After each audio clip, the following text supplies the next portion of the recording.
இன்னொன்னு ஒண்ணுங்க, பக்தர்களோட உணர்வுங்க அது. இப்ப நான் கேட்குறேங்க, ஒரு பக்தர் சாதாரண பக்தர் வந்து கோவிலுக்கு போறதுக்கு உங்க வீட்ல உங்களுக்கு தெரிஞ்சிருக்கும் சார். ஆமா. நீங்க வந்து நம்ம வீட்ல பெரியவங்களோ, இல்ல நம்மளோ ஒரு கோவிலுக்கு போறேன்னு சொல்லி ஒரு பணத்த எடுத்து ஒரு மஞ்சள் துணிலாம் முடிச்சு போட்டு வீட்ல வைப்பாங்க சாமிகிட்ட. சாமிக்கு போணும்னு நெனச்சு தான் அந்த எடுத்து காச வைப்பாங்க. உண்டியல்ல போடுறோம். அப்ப என்ன கருத்து? இப்ப திருப்பதிக்கு ஒருத்தர் எடுத்து வைக்கிறாரு. அவரு திருப்பதிக்கு போ முடியல அப்படிங்கிறதுக்காக அது பக்கத்துல இருக்க பிள்ளையார் கோயில்ல கொண்டு போய் போடுறதில்ல. இல்ல இங்க இருக்க திருப்பதி தேவஸ்தானம் கோயில்லயும் போடுறதில்ல.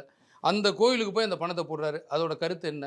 அந்த பணம் அந்த கடவுளுக்கு போய் சேரணும் அப்படிங்கிறது. ஒண்ணே ஒண்ணு வீட்ல திருட்டு போன வீட்ல கூட நான் பல வீட்ல கேள்விப்பட்டுருக்கேன். பீரோல உடைச்ச பணத்த எடுத்துட்டு போயிட்டாங்க, அத எடுத்துட்டு போயிட்டாங்க. ஃபர்ஸ்ட் அவன் போய் சாமி மேடையில பார்ப்பான். அந்த உண்டியல் இருக்கா? அது போகாம இருக்கா? திருடன் வந்து எல்லாத்தையும் தூக்கிட்டு போனவன் அத தூக்குனானான்னு. இதே இன்னொன்னு சொல்றேன் கேளுங்க.